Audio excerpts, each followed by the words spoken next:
Hey guys, welcome to another week of Ninja Trix. This is week 21. Since we have not been able to play Floor is Lava in the school. Make sure, first of all, we have a nice cleared out area. You don't get hurt.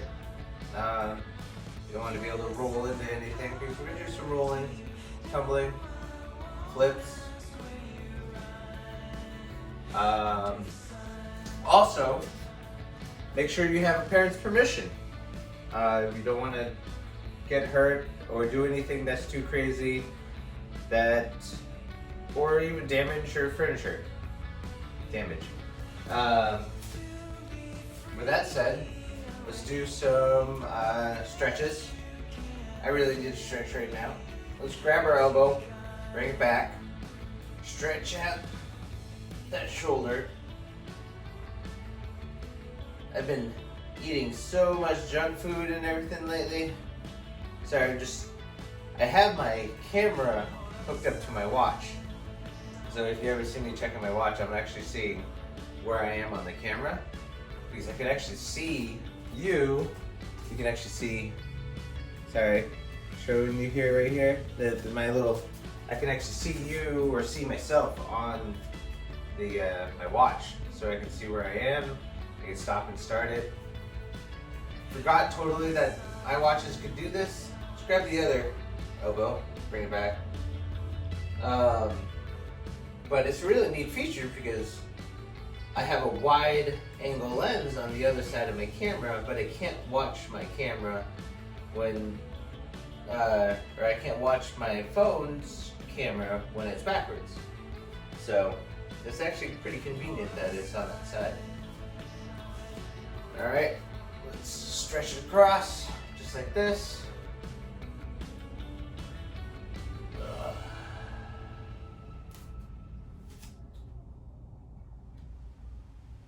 Yeah, so you can stretch your body to the side,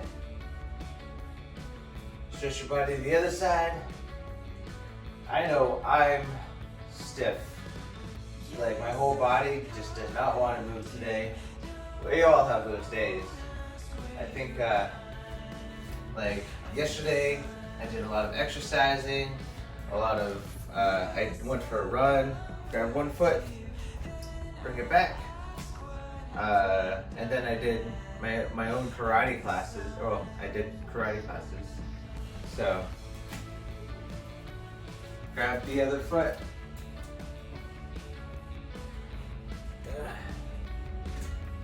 And bring it back. So yeah, so I did all these karate classes, did these workouts, and I honestly haven't been doing as much exercise and workouts lately, so today I'm hurting. It's something you'll realize is if you don't keep it up and don't do a lot of physical activity for a while, you're gonna start feeling it in your body because your body's just not used to it. Reach down, try to touch your toes. And especially the next day, you're gonna feel it. I really like to bend my knees a little bit, and I like to reach down and straighten them out. Now, why do you feel your body all locking up and tight and not being able to move as well? All right, let's spread our feet, reach down, straight. One thing is, it's your muscles are just plain tired. You have a buildup of something called lactic acid, and that lactic acid kind of just settles in and replaces the fluids in your muscles. Reach for one foot, and when that lactic acid sits in there, it just tightens up your muscles and they don't want to move as effectively. Reach for the other foot. So, what's the best way to get rid of that soreness? Well, one is actually stretching. Stretching actually activates the muscle and causes it to flex or expand or stretch out. It will actually push the fluids out of your muscles. Let's do some arm circles. So when you push those fluids out, your muscles actually will start to feel better. The other way besides stretching is actually using them. So let's roll our arms backwards. And because what happens when you start using your muscles is they start warming up. And when they warm up, they get blood to them. Your blood actually provides not only oxygen to your muscles. All right, let's take our knees and just do high knees. Bring our legs up. So you'll notice as you start moving and you start, even if you're sore and you're tender and everything, you start warming up and you start stretching. It'll start hurting less and feeling better. So what's the best recovery from exercising? It's more exercising. I'm already starting to feel better, starting to feel warmed up. I'm gonna do a little light jog here.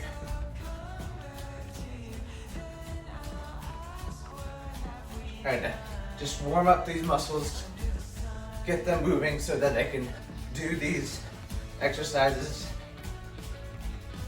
And like I said, we're gonna do some movements and workouts, and like I say every time, and most people say, is you gotta warm yourself up. Before you do extreme physical activity, you can't just jump into that. Most people can, at least. You need to get ready for it. You need to get your muscles warmed up. You need the full range of motion. So we're actually gonna do some jumping jacks. You always see people doing jumping jacks, but if you think about it, look at it where my arms and legs are moving. I'm doing a straddle split with my legs, and I'm moving my arms in a full circular motion. So, and I'm getting my heart rate going. So, you're getting your body really ready to move. You're also jumping, you're activating your leg muscles. Everything is going. And you're also activating your core, because your core needs to hold up your body in a straight motion. So, hope you're warmed up now, ready to do some movements. I know I am. Feel a lot better now. Actually, you know what? Let's do some upper torso twist. This feels good. Right here. Just left, right. So, like I said, I haven't been exercising as much as I used to. And I've also been eating a lot of junk food. Have you been eating a lot of junk food? Man, way too much junk food. Just eating donuts, cake, everything. And that's why we exercise. Because we need to burn those extra calories and stay active, stay fit. Realize that if we eat more vegetables and eat more real foods, it'll be easier to do this kind of things. Instead of eating cake and ice cream all the time. I love ice cream. I think it's my favorite food. All right, let's go on to the skills and activities. All right, guys, so for every Ninja Tricks, we do not only a Ninja Trick or parkour skill, but we do a karate skill. We're actually going to start off with a karate skill today. So the karate skill I want to work on with you is a palm strike. So why palm strike? Well, you can straight up hit somebody with a fist. So you bring somebody with your fist and you hit them with your knuckles. You can actually see my knuckles a little damaged, but that was actually from swimming. The other day I was swimming and I scraped my knuckles up against the bottom of the pool, and I got a little bit of a scab there. So this is not from the punching bag or anything. So, all right. So you're punching, and where are you striking them? You're striking them with their two large knuckles right here. So you don't want to hit them with your fingers or especially your thumb. You're gonna break it if you do. Well, why a palm strike? Palm strike is gonna actually come forward and you're gonna hit them with the palm of your hand. Now, a palm strike can be less or more damaging than an actual punch. So a punch uses these knuckles. They're very precise. So they do, just like any other physics thing, you deal strikes and you do damage over an area. If you focus that force on a smaller area, you do more damage with that smaller area, and you can hurt somebody more. That's the purpose of a punch. Now, a palm strike is you pull your fingers back as much as you can and you hit them with your palm. So palm strike, palm strike, palm strike. It's almost like a cat's paw. It's a cat's paw, cat's paw, cat's paw. Except you're striking the heel of your hand. So let's just practice this for a little bit. Let's do, you can do it either in the air, or you can hit a punching bag, you can grab a stuffed animal, and let's just do 10 of these, all right? We're gonna, just like a jab cross, but we're gonna do them with palm strikes, ready? 1, 2, 3, 4, 5, 6, 7, 8. Remember to pull back those fingers and thumbs and move it out of the way. 7, 8, 9, 10. All right, so what's the other reason for a palm strike? Well, palm strikes are especially good on using on hard bone areas or hard parts of the body where you're striking, because your palm has a little bit of cushion and you don't want to hurt yourself, but you need to defend yourself from the person you're fighting. So palm strike can not only be used on soft areas, like a punch is great on a soft area because it deals that damage into the soft area, the precise area, and can deal more damage. But say somebody hits somebody in the jaw. I'm going to hit the wall for right now.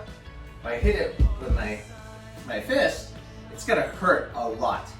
But if I hit it with my palm, see, I can deal that damage, and I'm relying on the cushion of my palm to protect me from getting hurt. Now, one thing about hitting the wall, do not hit the wall in the case of where you're gonna break your wrist, because you can still break your wrist. Your wrist is a very sensitive part of your body, but you can practice against the wall. Just don't deal a lot of force and break your wrist on it. So practice that.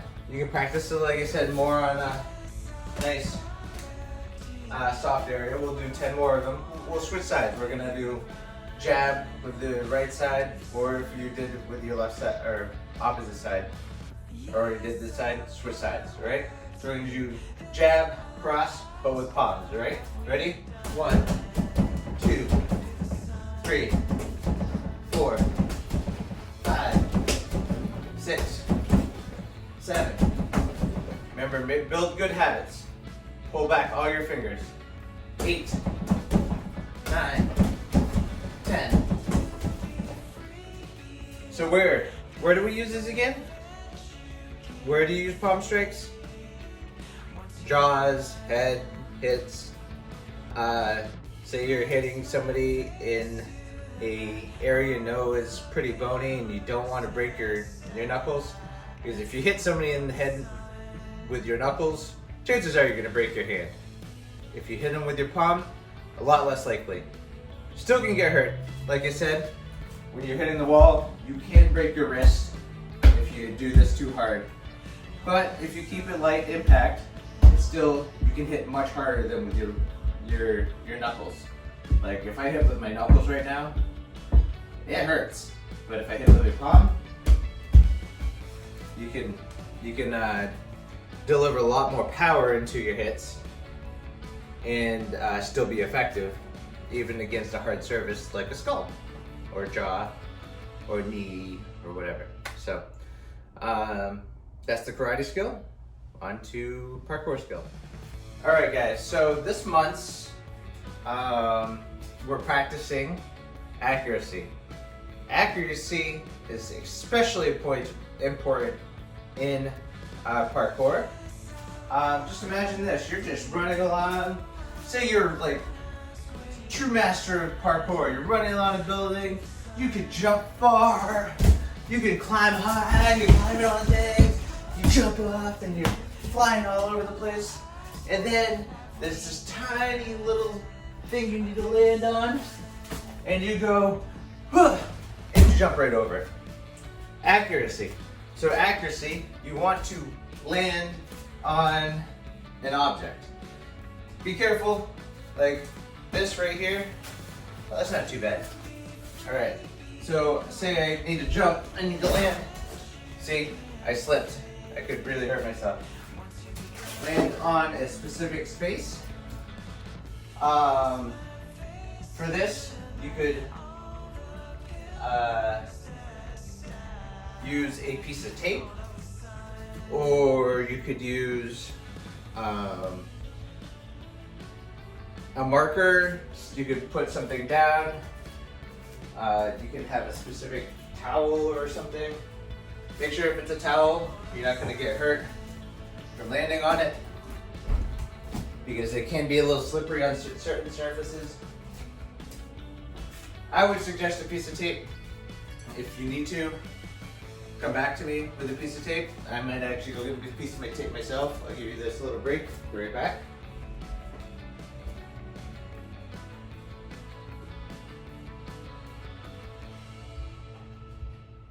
Hey look, I found a piece of tape. So what I'm gonna do is I'm gonna actually mark the floor with spots I want to land on. So as you remember from Ninja Trix, if you took Ninja Trix with me, you had to land on certain objects. You had to land on the parkour objects. You can't even see that. It was my first piece of tape, in my opinion. So you had to land certain places to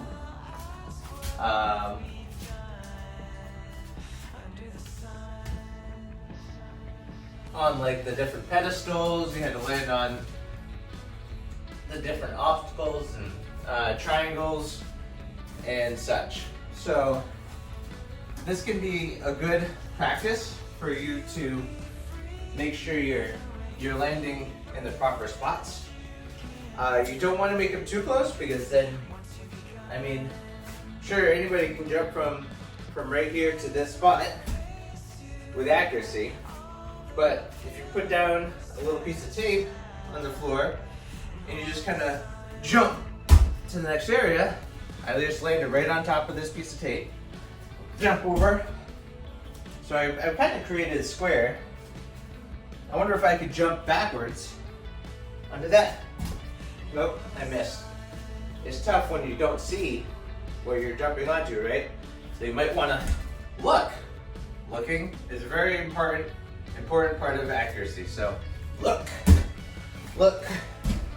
and look. Jumping backwards, of course, uses a different muscle group set. So see if you can go clockwise pattern all the way in the circle. Maybe go the other way, counterclockwise.